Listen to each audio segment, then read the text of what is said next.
E aí, pessoal, dia final, hoje é a última aula de transformação digital no ambiente industrial. Como falado ontem, pessoal, hoje a gente vai falar um pouquinho de segurança. Talvez seja a última parte que falta falar.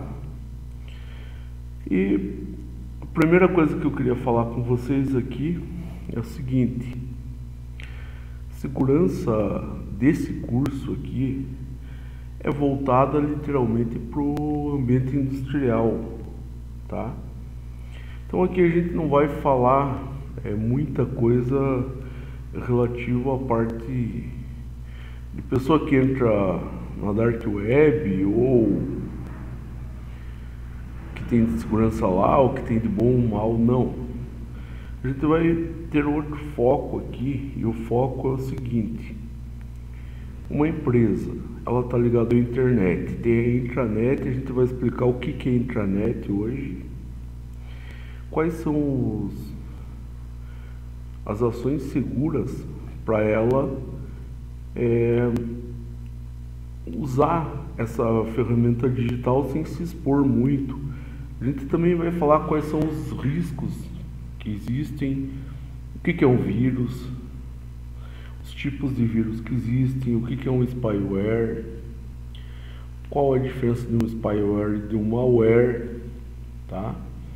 A gente também vai falar como surgiu a internet. Então são assuntos relacionados à segurança mesmo, e com todo o contexto aqui. Essa aula tem a sua importância para mostrar para vocês como usar uma rede, como usar um ambiente virtual, um ambiente digital com computadores ou celulares ou o que for ligado à internet, o que fazer, o que não fazer para manter a segurança e o que acontece se você não fizer isso. Uma coisa válida também, estava falando até com um amigo meu que também dá aula aqui em outro curso sobre engenharia social. Conversando com ele, eu percebi que se faz necessário esse contexto. Então vamos para a aula aqui e vamos nessa, pessoal.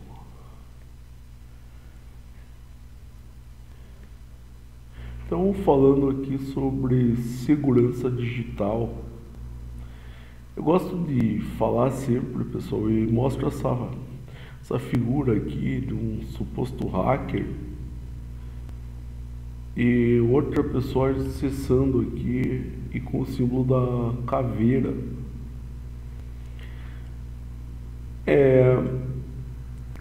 Muita gente fala na existência de hackers e muita gente fala que são uma espécie de pirata de computador.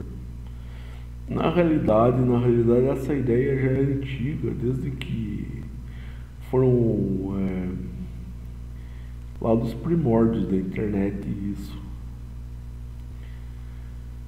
Mas você tem que ter ideia de uma coisa: dentro desses grupos aí de pessoas mal intencionadas, tem aqueles que se dizem alguma coisa, dizem que são hacker e coisa, e não são. São apenas pessoas que buscam uma espécie de receita de bolo dentro da internet de como fazer alguma coisa.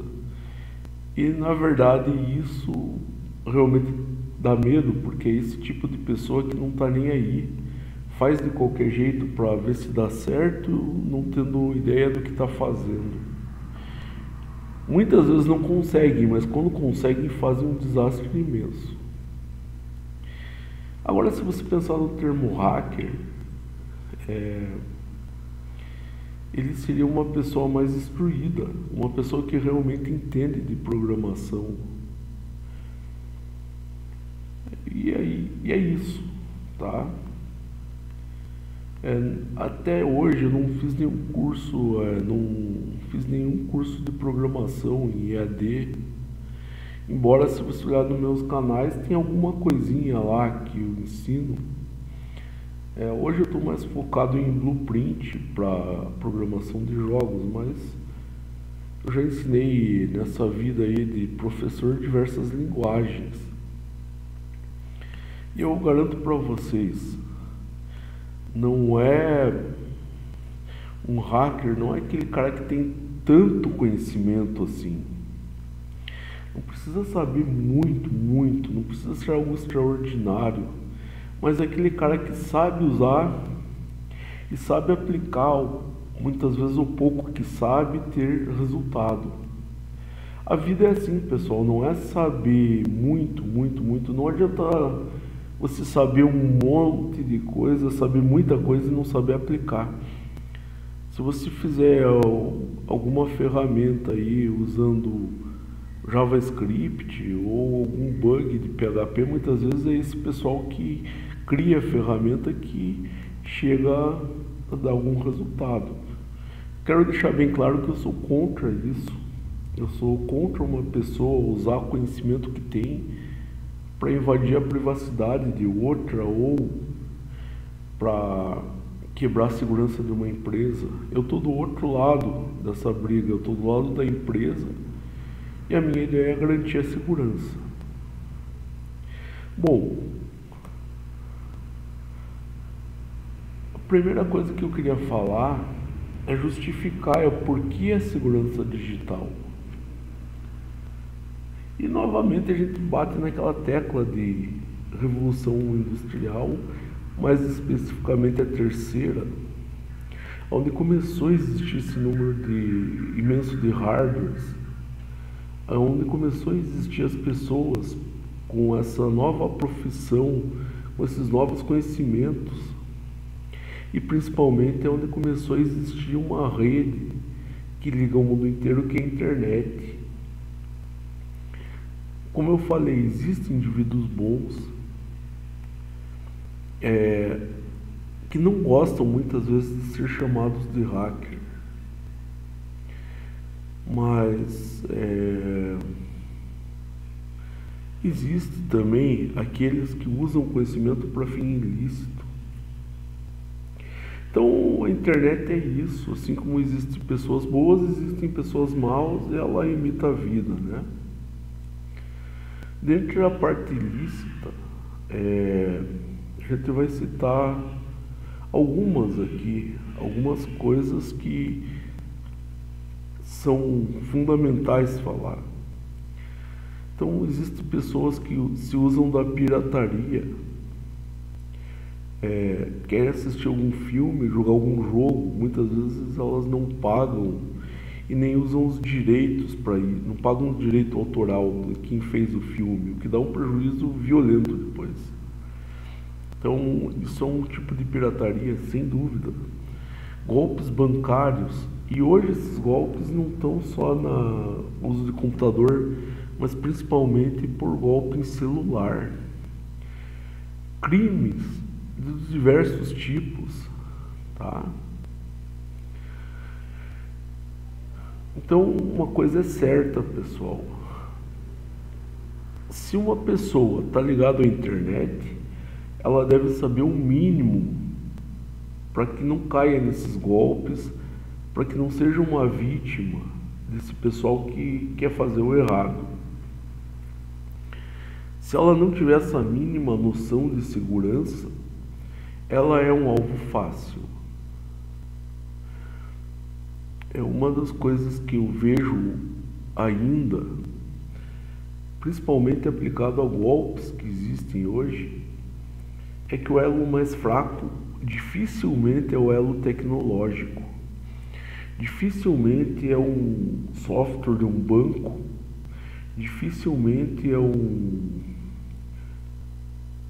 programa, um AP de celular que tem o problema.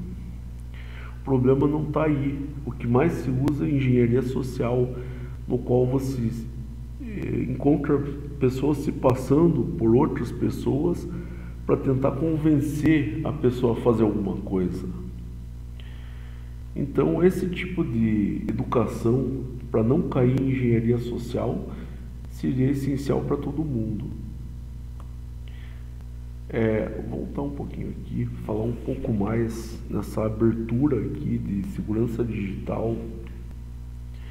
O que eu queria falar é o seguinte: se você perceber, a grande maioria do pessoal que cai em golpe digital hoje, você pode perceber que são pessoas que têm menos instrução, pessoas que não aprenderam a usar muito bem um computador, um celular, não tem tanto conhecimento e de repente isso é apresentado para as pessoas, a pessoa compra um celular e usa.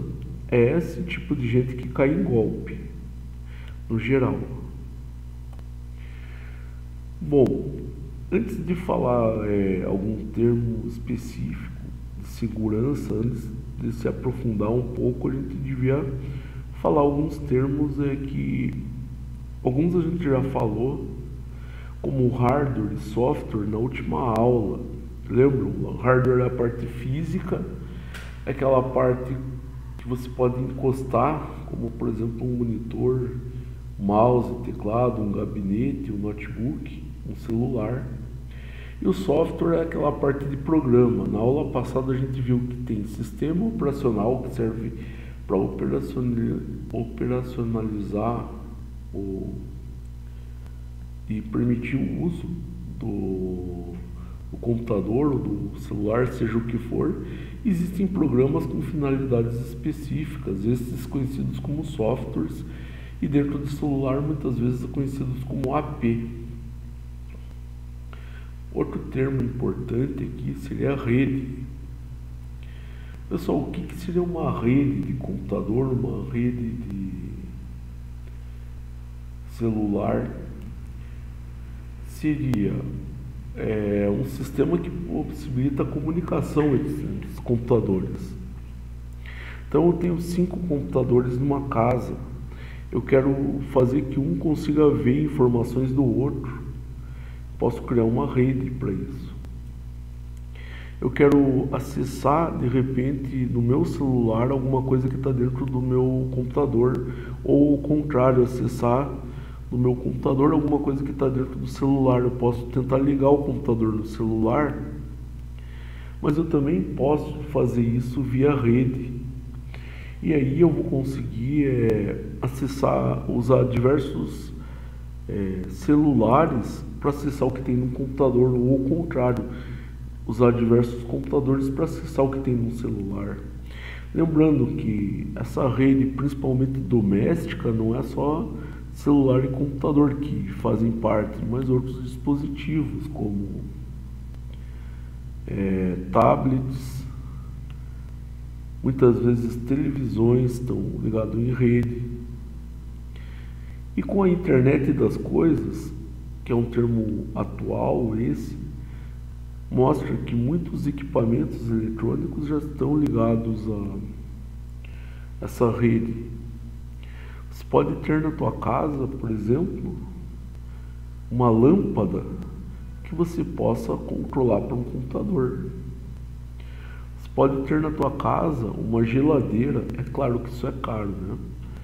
No qual você consegue controlar ela, ter informações do que tem dentro dela, o que está faltando ou não.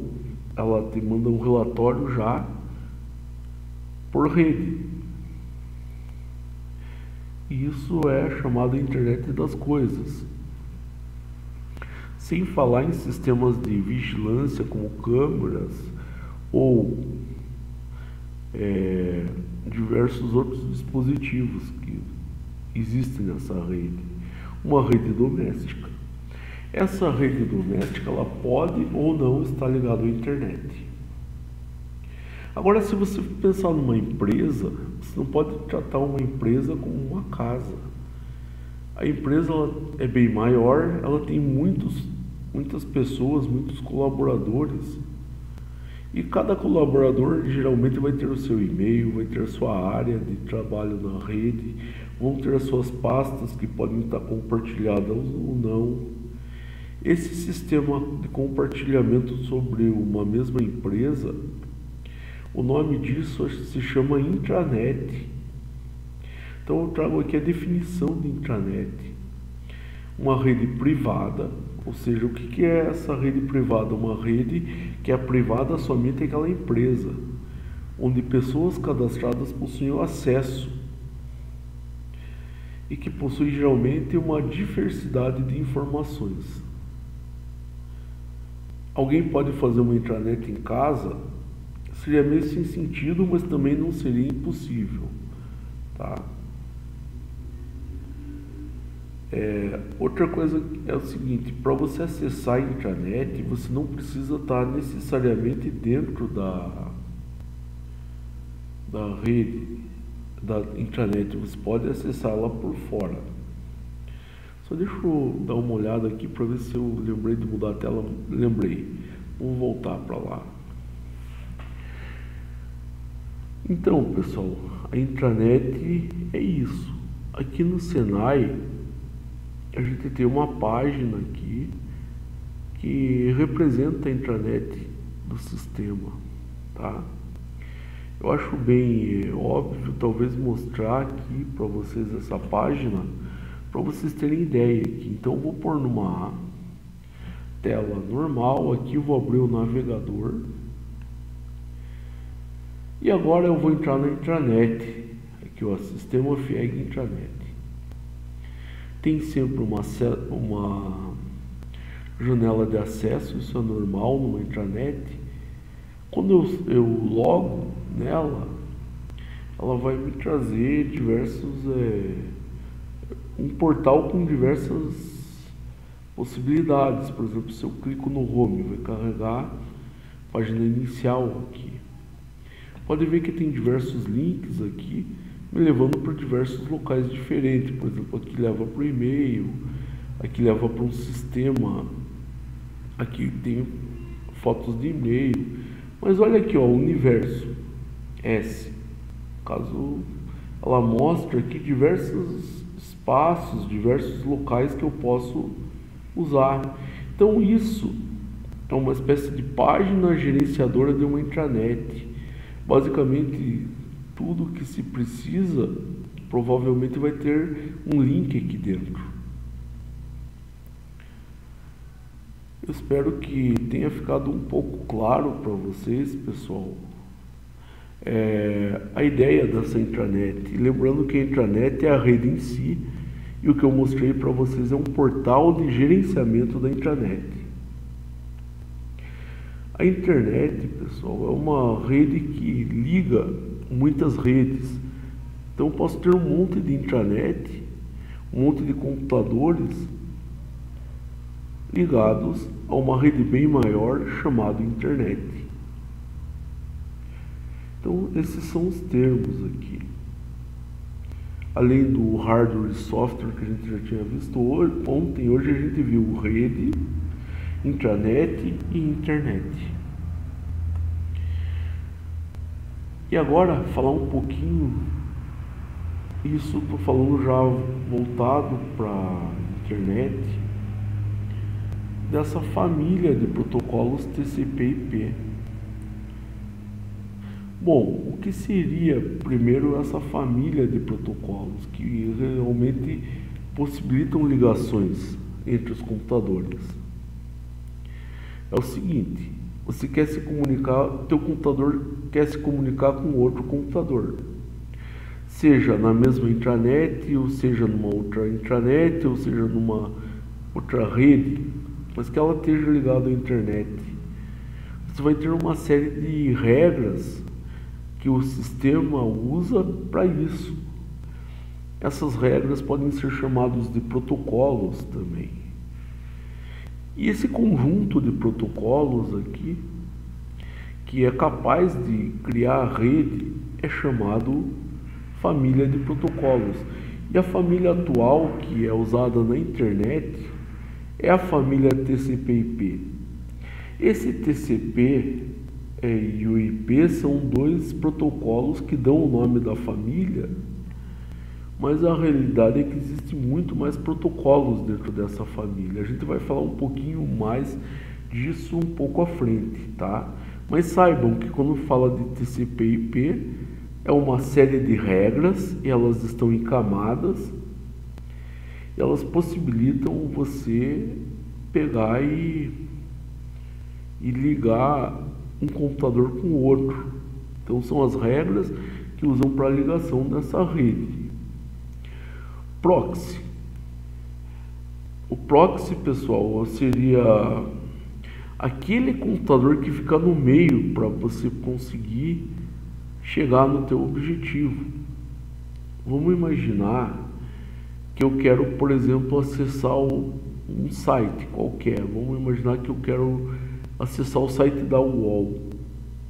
Para mim chegar até o site da UOL, eu vou ter que passar por diversos computadores até chegar lá. E o proxy seria aquele computador que dá o acesso ao meu computador para sair da internet. Acredito que seria bom até mostrar um pouquinho mais isso. E para demonstrar isso, talvez uma das maneiras seria mostrar um comando aqui. Deixa eu abrir aqui. Esse daqui é o antigo prompt de comando. Equivale ao antigo MS-DOS em algumas partes, mas não é bem assim. Mas tem alguns comandos que eu posso usar aqui para demonstrar o que é um proxy. Um deles é o tracert. Tracert, deixa eu ligar a lupa aqui, eu acho que seria uma boa de repente para ficar maior para vocês. Então vamos ligar a lupa aqui. Ó, o comando é esse aqui, ó. Vou escrever aqui tracert e o nome do site que eu quero acessar. Ele vai me mostrar um caminho. Então vamos lá, www.uol.com.br. Quando eu faço isso, eu dou esse comando. Eu não sei se nessa versão está como tracert ou traceroute. Vamos usar o tracert para ver se ele mostra. Ele vai mostrar todos os computadores que chegam passando pela rede até chegar na UOL. Foi o tracert mesmo. Então ele está rastreando as rotas e aqui ele mostrou o computador final, que é DFTEX 7X Flash 8FH. Então seria esse o IP da UOL que ele faz. Ó. O primeiro computador, e esse seria meu proxy, seria esse logout/alto. Então seria uma espécie de proxy que eu passo para sair da minha intranet. Depois ele passa para um monte de computador. Note que alguns eles dão o resultado que mostra sempre o IP, que é um protocolo. Entenda o seguinte: esse conjunto de quatro números, ou seja, 4 bytes, isso aqui equivale a esse endereço aqui.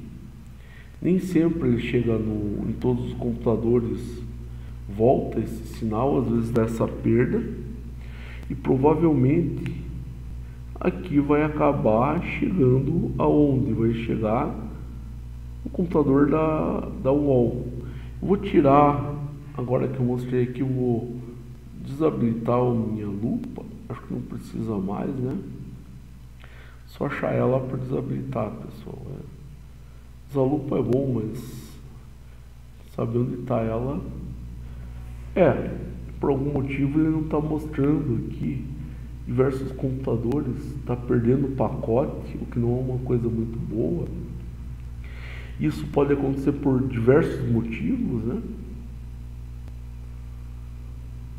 Mas no final ele mostrou os 2 últimos computadores aqui. Ele mostrou esse que é o IP da UOL. Alguns ele perdeu e alguns ele mostrou. O que seria o proxy? Aquele computador que está no meio. Então o meu proxy aqui seria esse logout/alto. Esse seria o proxy, tá? Bom, vamos voltar aqui então. Eu espero que tenha entendido que o proxy é o computador que vai dar o acesso para mim para ir para a internet. O VPN, isso é uma coisa que está até em moda ultimamente, principalmente por aquela briga que deu entre o Elon Musk e o Alexandre de Moraes, que o pessoal queria usar a rede lá do X, ele queria proibir, daí quem usasse proxy para acessar, o proxy não, o VPN para acessar a rede ia pagar multa, deu toda aquela briga. Então é um protocolo também, que é o VPN, é Virtual Private Network, ou seja, um protocolo de uma rede privada. Ela possibilita que as informações sejam transmitidas como uma espécie de um túnel, pessoal.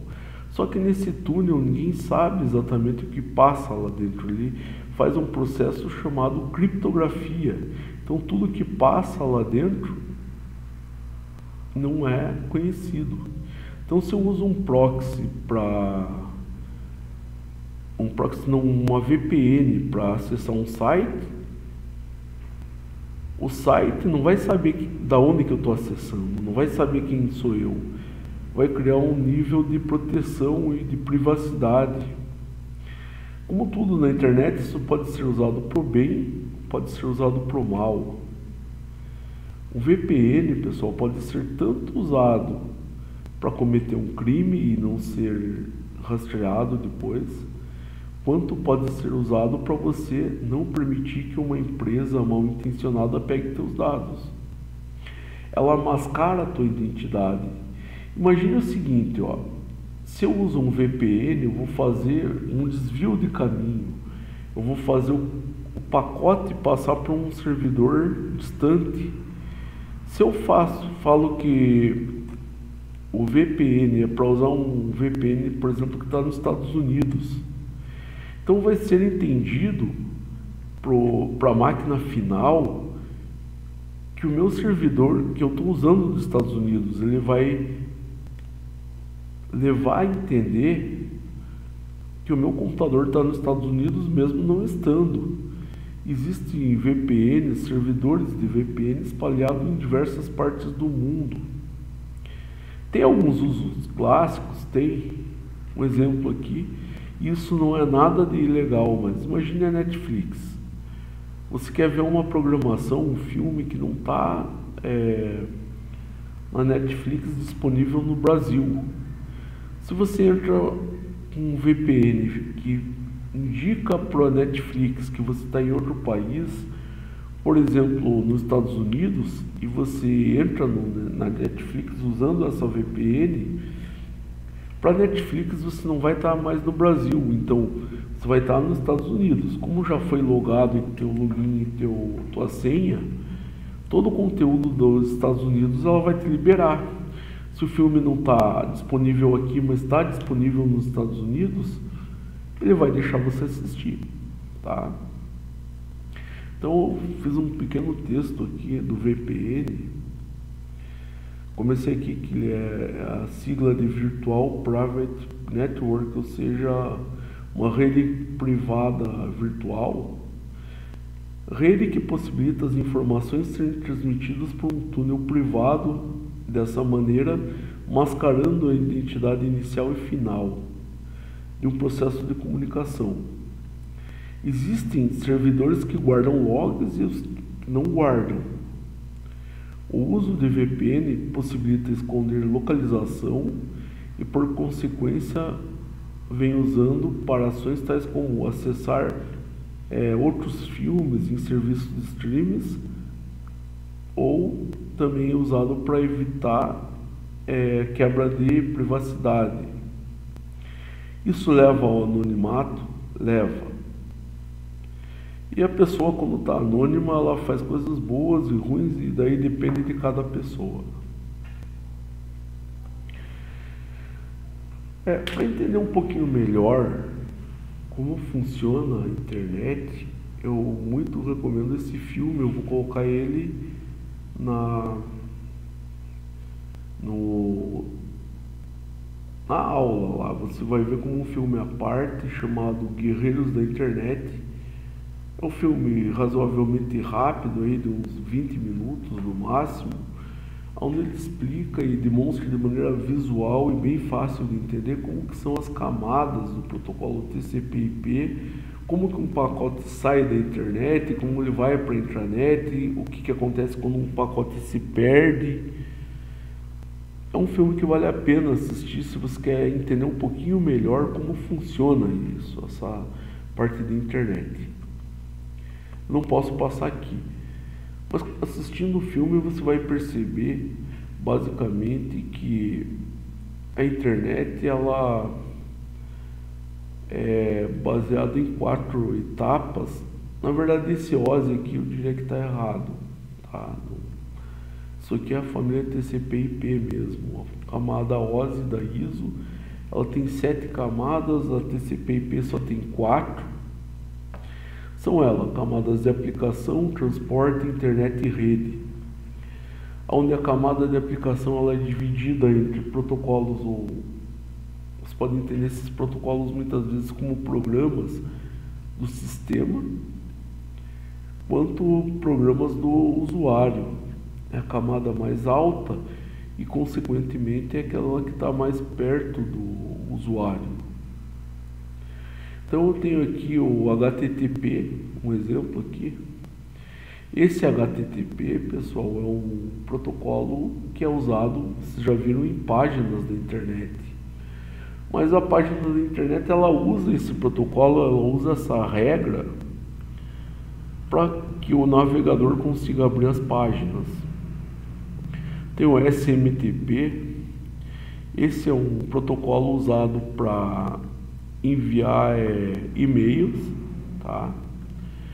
Tem o FTP, é um protocolo muito utilizado para quem trabalha com páginas, fazendo páginas da internet, mas é um protocolo de transferência de arquivos. E tem outros, como o DNS, esse é um protocolo usado não pelo usuário em si, mas pelo sistema, para fazer um rastreamento daquilo que eu mostrei quando eu abri o o prompt de comando, onde ele conseguia mostrar um número, que era o IP, e o respectivo endereço dele escrito. Então tem o SNMP e outros protocolos. Aqui não é o caso de ficar falando protocolo por protocolo, mas saibam, existem muitos protocolos e esses protocolos estão mais perto do usuário nessa camada. Camada de transporte, basicamente existem 2 protocolos, que um é o TCP e outro é o UDP. Eles são usados literalmente para comunicação. Diria que o TCP é mais moderno, ele tem o seu uso mais seguro, digamos assim. O IP é aquele número que apareceu lá, que você mostra diversos demonstra localização, tá? Localização de um computador na internet. Quando você usa VPN, o que vai aparecer lá não é o teu IP real, é o IP do servidor de VPN, você mascara ele. E aqui tem a camada de rede, que é a camada mais baixa, e ela tem essa capacidade até de fazer interação muitas vezes de uma rede que não é TCP/IP com uma rede TCP/IP, e pode ser uma rede TCP/IP com a rede TCP/IP. Se você perguntasse para mim, se tivesse uma aula presencial e perguntasse, mas existe rede que não é TCP/IP? Existe. São bastante usadas? Não. Eu tenho percebido já que eu já trabalhei com assistência técnica por um bom tempo e montava redes, muitas vezes domésticas, em algumas empresas já montei algumas intranets. Eu percebi o seguinte, pessoal, que a preferência geral é usar TCP/IP mesmo para rede interna, mesmo para intranet ou para uma rede domiciliar. O protocolo IP, ele tem algumas faixas, e aqui eu queria mostrar para vocês aqui. Vamos entender esse desenho aqui, bem interessante. Aqui eu tenho um computador, outro computador. Note que esse computador tem um IP e esse tem outro. O início é igual, é 192.168.10, que é igual a esse, 192.168.10, que é igual a esse. Eles estão todos ligados no mesmo roteador. O que acontece aqui? Esse tem o número 150, esse é o 10 e esse é o 95. Todos eles, pessoal, têm um IP que é atribuído pelo roteador aqui. Esse roteador vai ter pelo menos dois endereços de IP, um interno e o outro externo. O endereço IP interno geralmente é o 1. Então, quando você vê um endereço de IP 1, provavelmente seja do roteador local. Agora, o endereço externo é aquilo que está ligado ao teu provedor. Imagine que você tem um provedor lá, falar que em Barro Alto, a gente tem um provedor chamado Frente Internet. Bom, esse provedor chamado Frente Internet, ele tem diversos IPs e cada um que contratar o serviço, ele vai fornecer aqui um roteador. Esse roteador vai ter um IP ligado nessa rede e o IP interno. Se essa máquina aqui quer acessar alguma coisa que esteja nesse computador, então a primeira coisa, ela vai enviar um pacote, vai para esse IP interno, esse IP interno vai jogar para esse IP externo, vai passar por um monte de computador até chegar no computador de destino. Quando chega nesse computador de destino, ele manda uma confirmação que recebeu e essa confirmação volta. Então é essa a ideia aqui do IP. Então o IP é um localizador. É bem verdade o seguinte, ó, o que vai valer é esse IP externo aqui, que é o IP do teu roteador. Esse IP interno pode ter 10, 20 redes com o mesmo máquinas com IPs iguais internos, mas não vai ter problema nenhum, porque quando sai daqui ele vai para fora. O IP ele tem classes de IP. Essa classe de IP é evidente que tem todo um cálculo por trás disso, e não é nesse curso que a gente vai se aprofundar nesses cálculos de IP, mas esses cálculos de IP eles mostram certos endereços aqui, certas faixas de endereço, aonde você tem o seguinte, ó, classe A de IP é aquele IP que vai do 0 até o 127.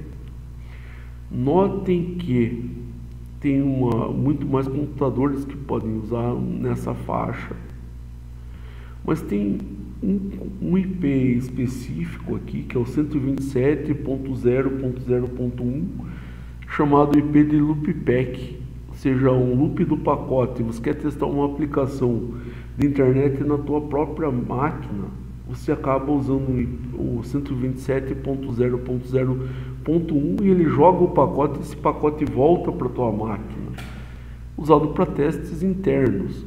Eu já usei muito essa IP. Por exemplo, estava produzindo páginas para a internet. Eu queria saber como que essa página ia ficar para a parte externa, e usava alguns back-ends, tais como o PHP lá. Eu queria ver como isso funcionava. Eu usava essa faixa de IP, o que me permitia usar dentro do meu próprio computador, um banco de dados rodando no meu computador. Muitas vezes eu usava uma MySQL, e mesmo assim ele tratava o pacote como se fosse um pacote externo, mesmo ele não sendo. Bom, faixa B, 128.000 até o 191.255.255.255. Esse 255 é o tamanho do byte. Tem toda aquela história que a gente não vai se aprofundar aqui, mas um byte tem 8 bits, e se você for calculando, esse número aparece. Aqui, pessoal, esse 192.0.0.0 até o 223, 225, 255, 255, 255, a faixa C de IP. E para a rede interna, ela é uma mais utilizada. Por quê? Porque esse último byte aqui, acho que se eu for colocar o marcador de texto ele vai perder, mas eu vou marcar esse último byte aqui. Geralmente é onde você varia os computadores da tua mesma rede.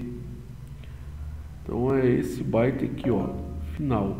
Se você for perceber aqui, dentro dessa rede, só esse byte final que está variando, ó. Um é 150, outro é 10, outro é 95, por causa disso. Nessa faixa C de IP, o que varia é o byte final. Pessoal, tem outras coisas? Tem, por exemplo, eu tenho a faixa D, que vai do 224.0.0.0 até o 239, e a faixa E. Se você observar, pessoal, o teu roteador aqui, ele está no 221. Aonde que está o 221? Na faixa C. Bom, se você quiser se aprofundar um pouco mais, pessoal, nessa parte de IP, eu recomendo um estudo mais profundo desse família de protocolo TCP/IP. E se o teu objetivo de alguma forma é começar a trabalhar com criação de rede dentro da empresa, se você quiser criar uma rede dentro de uma empresa, com certeza vai ser necessário você entender muito bem disso. Se você não quiser, que essa parte que eu acabei de falar aqui fique para o teu conhecimento, não seja tão aprofundado, mas você sabe que tem um endereço que é chamado IP, abreviação da Internet Protocolo, e que esse endereço vai demonstrar, vai ser um endereço que ele não é fixo, ele pode ser alterado, e aí vem todo um conhecimento de DHCP ou mesmo de IP fixo, que a gente não vai entrar aqui agora, mas ele pode ser alterado e pode, toda vez que você entrar na internet, você pode ter um IP diferente, tá? Protocolos mais comuns usados, esses são protocolos da primeira camada de aplicação, só mostrando aqui, tá? Então aqui eu tenho o FTP, o padrão dele é a porta 21, Telnet, que é a porta 23, serve para comunicação, um login remoto numa máquina, protocolo muito antigo, com certeza, e o que eu vi usar muito é esse login digital por Telnet. Hoje não existe muito mais, mas lá atrás foi bastante usado. O SMTP, sem dúvida, é usado ainda, é um protocolo para correio eletrônico para enviar e-mails, porta 25. HTTP, essa todo mundo conhece, porta 80 já é bem, digamos assim, bem famoso para você acessar no teu navegador. POP3, esse é a internet para você receber o e-mail. Note que você tem o SMTP porta 25 para enviar e o POP3 para receber e-mail. E uma coisa que você pode estar pensando, e quando eu comecei a estudar a internet há muito tempo, mais ou menos uns 30 e poucos anos atrás, eu me perguntava, afinal, o que é uma porta? Pessoal, uma porta é uma espécie de divisão da memória do computador. Ele aloca uma parte da memória e vai dividir em 25.555 portas diferentes. Essa porta pode estar alocada ou não para o uso de um serviço. Dessa maneira você pode ter 2 ou 3 serviços rodando ao mesmo tempo no computador, porque você dividiu essa parte da memória.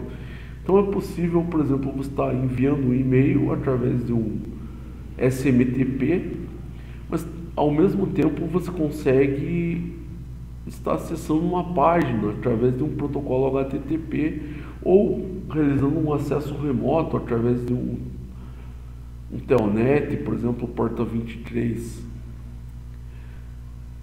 Se eu estivesse dando uma aula um pouco mais contundente, uma aula um pouco mais afim de segurança na parte hacker mesmo, com certeza a gente ia baixar o Nmap, que é uma espécie de um Scandor, um escaneador de porta, ia mostrar para vocês que, observando as portas, elas indicam muitas vezes se uma máquina está sendo invadida ou não, elas conseguem identificar vulnerabilidades da máquina. Então tem toda uma grande gama de conhecimento atrás disso. Se você quer entender de segurança, que você deve se aprofundar nessa parte de escaneamento remoto ou escaneamento local de portas e tudo que isso pode te oferecer. Há muito tempo atrás, pessoal, isso funciona mesmo. Eu dava aula num outro colégio, que não vou citar o nome aqui, mas é um colégio famoso, de uma rede famosa, parte de informática. Nesse colégio a gente criou um curso que era chamado Hacker Ético. E mostrando numa aula dessas, eu na época morava em Ponta Grossa, no Paraná, falando sobre escaneamento de portas, teve um aluno lá que falou: professor, eu apliquei o escaneamento desse provedor aqui. Era um provedor local e mostrava portas abertas lá. Falei, bom, é assim que o pessoal descobre a primeira falha na rede. É assim que o pessoal começa, o primeiro ato para uma invasão é esse. É lógico que a gente não era do lado do mal, a gente depois foi lá no provedor, mostrou para eles o problema de segurança que eles estavam tendo e eles ficaram até agradecidos a gente porque todos os clientes deles estavam vulneráveis e qualquer um podia, através de um protocolo FTP na porta 21 que estava sem restrição, qualquer um podia entrar lá como anônimo e apagar tudo. Tinha um monte de página lá dentro, o pessoal podia apagar todas as páginas que existiam lá dentro. Mas isso é para vocês entenderem, então, que essas portas aqui, o conhecimento dessas portas realmente revela muitas coisas, sendo um dos... a Scandor, que é o jeito de você ver se a porta está aberta, se ela está fechada, se ela está listada, se ela está em estado de espera. É um dos mais famosos, eu diria que é o Nmap. O Nmap escreve assim. Se você tiver alguma curiosidade de fazer uma pesquisa depois, vou mudar a cor aqui, senão não dá para ver. É escrito assim, ó, Nmap. Sem dúvida, esse é um dos melhores port-scan. E pode ter certeza, esse port-scan possibilita você ter muita informação. E isso está ligado intimamente à segurança. Não é difícil achar no próprio YouTube um monte de tutorial falando sobre isso, mostrando o uso dele na prática e até percebendo vulnerabilidades em servidores em cima dele. O uso dele, quer dizer. Pessoal, VPN, proxy, vou falar um pouquinho melhor disso. Proxy, como eu mostrei para vocês anteriormente, é aquela máquina que está no meio. Por exemplo, tem o proxy do teu servidor, vai ter o proxy que ele vai te dar um IP, vai receber o teu IP e com isso ele vai permitir teu acesso na internet. VPN é um túnel criptografado onde ele te dá anonimato. Tem uma série de VPNs no mercado, hoje alguns gratuitos, outros não. Depende do plano que você pegar, ele te dá mais vantagens ou não. Mas aqui eu queria citar alguns VPNs famosos aqui. Você tem Kaspersky VPN. Se você usar a versão paga dele é muito bom. Você tem o Proton VPN. Esse Proton VPN ele é ilimitado tanto na versão paga quanto na versão gratuita. Só que se você for para a versão paga, você vai ter uma velocidade melhor. Lembrando que o uso do VPN ele deixa a tua internet um pouquinho mais lenta, porque ele muda a rota. Mas existe o Norte VPN também. Existem alguns VPNs bons. Só que quando você usa um VPN, você tem que estar atento a algumas informações. E uma das informações que eu considero importante é a seguinte: se o VPN guarda suas informações de acesso ou não. Então, se você for estudar um pouco mais a fundo isso, lembre-se dessa dica. Se você for usar um VPN, se você for contratar um serviço de VPN, o que não sai caro, e se você quer ter o anonimato vale muito a pena, lembre-se do que tem VPNs que guardam aquilo que você acessou e tem VPNs que não guardam. E geralmente essas políticas são ditas na hora da contratação. Pessoal, firewall. Firewall, que a tradução seria parede de fogo, mas não é nada mais, nada menos que um sisteminha, um programa que possibilita você usar uma regra para ver se um pacote pode ou não pode entrar numa determinada porta. Todo sistema no fundo apresenta firewall, tá? Alguns sistemas, como o caso do Windows, já vem alguma coisa configurada. O caso do Linux, lembra do sistema operacional?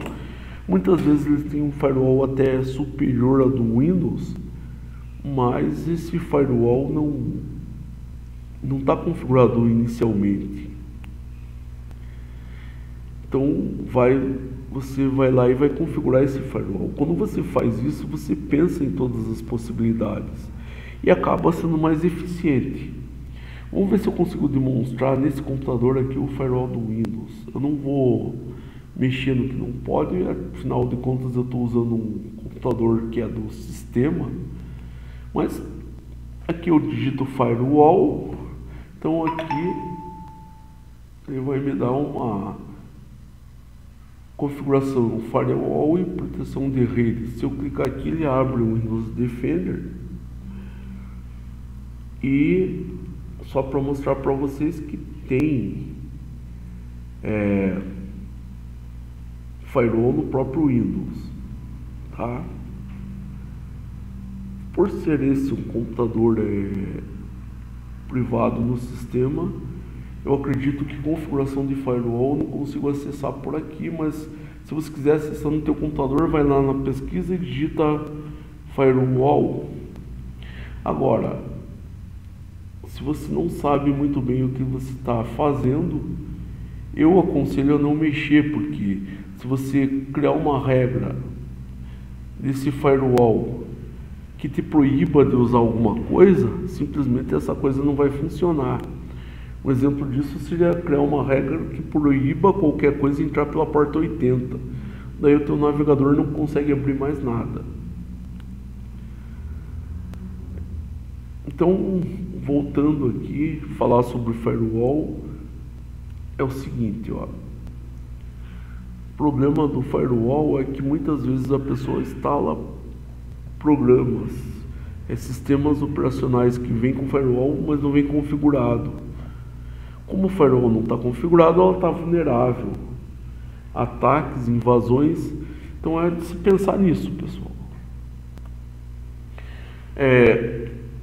Uma coisa importante quando você trabalha com internet é usar algum sistema, algum programa que te forneça proteção.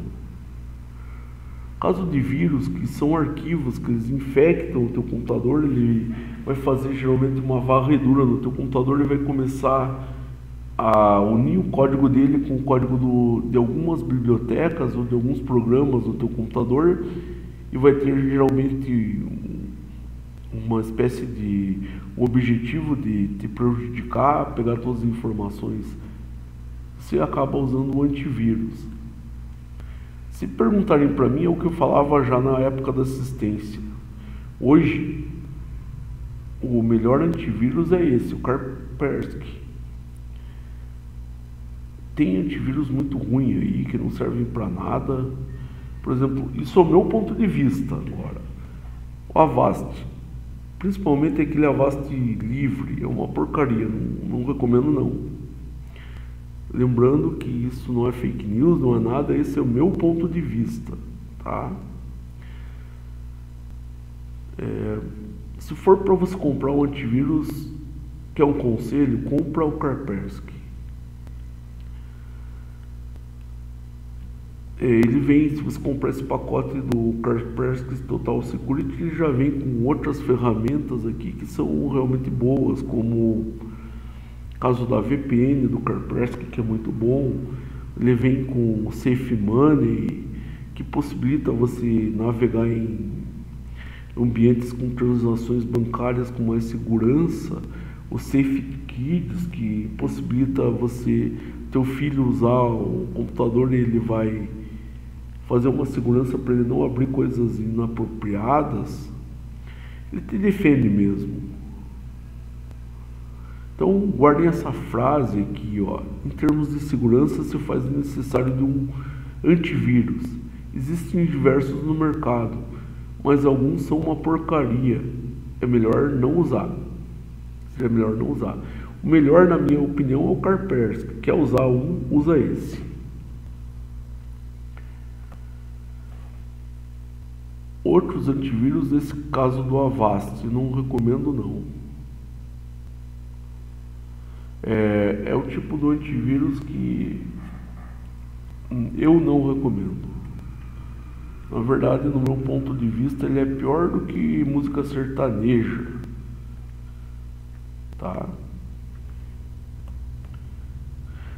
Lembrando, isso é uma opinião minha, e pelo fato de ser minha opinião, não quer dizer que seja uma verdade absoluta, só minha opinião. Pessoal, Trojans ou Cavalo de Troia? O que são Trojans, também conhecido como Cavalo de Troia? É um tipo de praga que ele vai se disfarçar de outro programa, vai entrar no teu computador e vai instalar e ficar quietinho lá.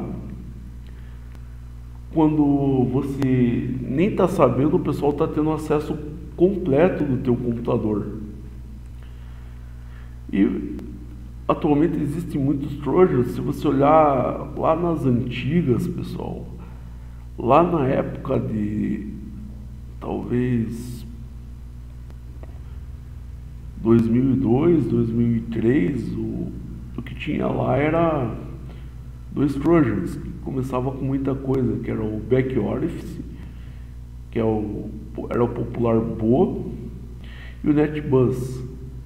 Mas eles faziam o seguinte: você, sem querer, instalava ele no computador, você não sabia que ele estava lá, e ele dava acesso total para o teu computador para outras pessoas. A pessoa podia ligar a tua câmera, podia desabilitar teclas do teu teclado, podia ver teus arquivos, o que você navegou na internet.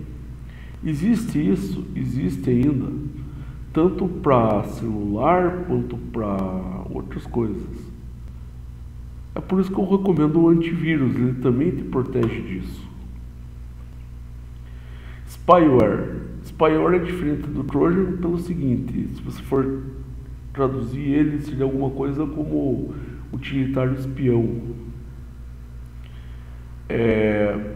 Esse utilitário espião, ele é o tipo de programa que ele fica no teu computador, você não sabe que ele está lá. e ele começa a gravar o que você digita, ele começa a tirar foto do teu teclado e acaba enviando isso para alguma máquina, algum servidor. Tem dois tipos principais, eu diria aqui, desse spyware, que seria o keylogger, que é de chave, tecla. Toda tecla que você digitar ele vai guardar e vai enviar esses strings, essas palavras que você digita para algum lugar, e dentro disso pode ter alguma senha que você digitou, a pessoa vai ter a tua senha. Esse screen logger é outro tipo de spyware, só que o que ele faz é um pouco diferente. Ele começa a tirar fotos da tua tela ou fazer vídeos e mandar para algum lugar. Tá? Novamente, o uso do antivírus é uma boa. Exploit, pessoal, muita gente fala em exploit, poucas pessoas sabem o que são exploits, mas são falhas. Bem assim, falhas. Seguinte, imagine que eu tenho um servidor Apache. Em determinada versão, esse servidor foi feito, mas por algum motivo eles criaram alguma coisa lá que permitia a pessoa usar um código, alguma coisa que dava acesso. Esse código que a pessoa vai usar para ter acesso a uma vulnerabilidade, por exemplo, do servidor, é chamado exploit. Então são programinhas que eles buscam usar vulnerabilidades de um programa, de um servidor, pode ser de um navegador, e acaba dando um acesso não permitido, chamada invasão. Quando você usa um antivírus, muitas vezes, ou um firewall, muitas vezes pode ser que o teu programa tenha dado acesso, mas o firewall te protege do mesmo jeito. Um repúdio aqui para a Microsoft, como muita gente já fez, esse é o meu repúdio. Vou ler essa frase aqui. E se você já teve um computador Windows, vai saber que isso de certa forma existe. Então coloquei aqui, ó. Cara, Microsoft, que palhaçada é essa? De uma hora para outra você se sente no direito de parar de fornecer atualização para os teus sistemas, mesmo que dê a chave de acesso para quem já tinha comprado o sistema. Muitas vezes o computador do caboclo não consegue rodar outro sistema. Assim sendo, vocês lascaram com ele. Saibam de uma coisa, Deus está vendo tudo. Fiz essa brincadeira aqui, mas é o seguinte. Pensa numa coisa, ó. Você tem um Windows. E naturalmente, como o Windows é um sistema muito complexo, ele vai ter um exploit ou outro. E o que corrige esse exploit, essa falha de segurança, é a atualização. E assim foi para o pessoal que tinha o Windows 7. Só que quando o pessoal tinha o Windows 7 e tinha essa atualização constante, ele sempre podia estar atualizando, então tinha um exploit, o pessoal pegava e descobria que tinha um exploit, o pessoal da Microsoft ia lá e arrumava isso para não deixar mais essa falha, para não permitir que outra pessoa invadisse o sistema. Só que de repente eles chegaram numa época e falaram, a partir de tal dia não vai ter mais acesso ao Windows 7. A atualização ao Windows 7, ou seja, o pessoal pode usar o Windows 7? Pode, mas quem estiver usando o Windows 7, se descobrirem alguma falha, simplesmente a pessoa não vai atualizar mais e vai ficar com aquela falha. Se essa falha abrir alguma espécie de possibilidade de invasão, vai ficar a possibilidade lá e pronto. Bom, passou um tempo do Windows 7, eles pararam de dar atualização, eles estavam investindo no Windows 10. E a mesma coisa para o Windows 10, tinha falhas, eles arrumavam, tinha outras falhas, iam arrumando, a pessoa adquiria esse conserto através de atualizações. Agora vai chegar em outubro, se não me engano, em outubro eles vão fazer o quê? Vão parar de pegar e dar atualização do Windows 10. Então, quem tiver com o Windows 11 vai conseguir usar normalmente. Agora o pessoal do Windows 10, que ficar no Windows 10 não tem mais atualização. E você pensa, mas eles vão dar uma chave para a pessoa migrar para o Windows 11. Existe inclusive no próprio Windows Update do Windows 10 a possibilidade de você passar para o Windows 11. Isso realmente é uma verdade, só que não é uma verdade 100%. É uma verdade meio uns 80%, 50% talvez. Por quê? Porque tem computadores que tem o suficiente para você passar para o Windows 11. Só que tem computadores que não conseguem esse requisito para passar para o Windows 11. Ou seja, se você tem um computador um pouco mais antigo que você usava o Windows 10, não é certeza que você vai conseguir pôr o Windows 11. Então a Microsoft está falando para você, vai ficar sem atualização e acabou. Você vai ter que comprar outro computador agora. E nem todo mundo tem condições de uma hora para outra comprar esse outro computador. E aí que tá. Lembra na aula passada que eu falei do HD passando para o SSD, que era mais rápido e dava um problema danado quando começou a passar para o Windows 7 para o 10? Exatamente isso. Muita gente passou do Windows 7 para o Windows 10 porque ele não ia ter mais atualização. Quando chegou no Windows 10 deu um problema danado que travava o sistema inteiro por causa do disco. E esse sistema podia desabilitar o SuperFAT32, podia fazer acontecer que não ia arrumar.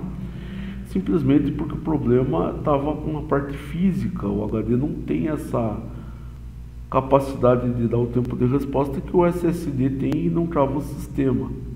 Agora o sistema piorou de vez. O Windows 11 não é todo computador que tem capacidade de ser passado para o Windows 11. E tem outra coisa aqui que é bem importante. Além de não ter essa capacidade de passar para o Windows 11, ainda vem o fato de você não vai ter mais atualização do Windows 10.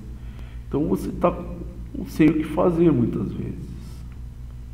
Então isso é o preço pago pelo avanço do sistema operacional. Se falar, mas isso é só na Microsoft.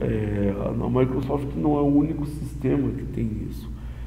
Sim, mas se você for olhar os da Mac, por exemplo, os MacBook, a coisa lá já é um pouco diferente. Se você for olhar Android também, embora não tenha tanta atualização, mas o Linux, um outro exemplo de um código livre. Por que o Linux você consegue geralmente instalar um Linux mais novo no computador ruim que rodava um Linux um pouco mais antigo, você vai atualizando e não tem o problema de não aceitar essa atualização, é só o Windows que tem. Então é algo para se pensar isso daí, tá? Pessoal, foi essa aula aqui de segurança. Agora eu queria aproveitar aqui também e falar um pouquinho da engenharia social.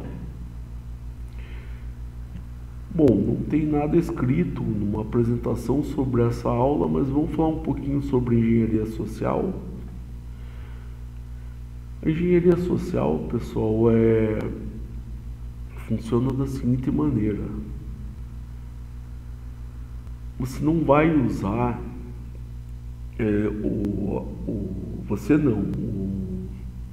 o bandido, quem vai usar a engenharia social, não vai usar a vulnerabilidade de uma máquina ruim, de um sistema com vulnerabilidade, ele vai no próprio ser humano. Imagine que você recebe um e-mail falando, ó, você ganhou um prêmio e para você ter esse prêmio, clique nesse link. Esse link vai estar instalando um spyware no teu computador e você não sabe disso, e na inocência você clicou no link. Então isso é um caso de engenharia social. Quantas vezes já devem ter ligado para vocês, para mim ligam direto, tanto é que eu desabilitei do meu celular o número que pode ser spam. Spam é aquele e-mail falso, aquele número que está te ligando falso, para te enganar mesmo. O que você faz? Eles ligam para você falando, ó, você ganhou um prêmio, daí vá até o banco, faça tal coisa, me passe tal dado. Não faça isso, não caia nisso. Isso é o uso de engenharia social para tirar tudo que você tem, tá? Então cuidado com engenharia social, pessoal. Engenharia social é uma das armas mais fáceis que o bandido tem para usar contra você. Muitas vezes ele vai fazer um site igualzinho o site do banco. Muitas vezes ele vai fazer uma chamada de áudio muito parecida com aquela chamada que você receberia de um banco, alguma coisa, sempre tentando te ameaçar de alguma forma ou tentando falar que você ganhou um prêmio para você cometer um erro e passar um dado que você não deveria para ele. Então é isso que eu falo, cuidado com esse tipo de situação. Pessoal, como essa é a última aula do curso e o tema foi justamente segurança no sistema digital, a atividade dessa última aula vai ser justamente isso. Eu vou mandar o template, eu vou pedir para que você escreva um texto falando um pouquinho um resumo desse vídeo, pela importância que tem esse vídeo. Então você que já assistiu essa videoaula, você vai pegar e vai fazer um resumo desse vídeo aqui e vai usar vai colocar esse resumo no template e vai enviar de volta, tá? É isso, pessoal. Bom, foi um prazer ter feito esse curso para vocês. Para o pessoal que continua comigo em outro curso, continuará sendo um prazer. Eu espero que vocês tenham aprendido bastante. E é isso, pessoal. Um abraço e boa sorte.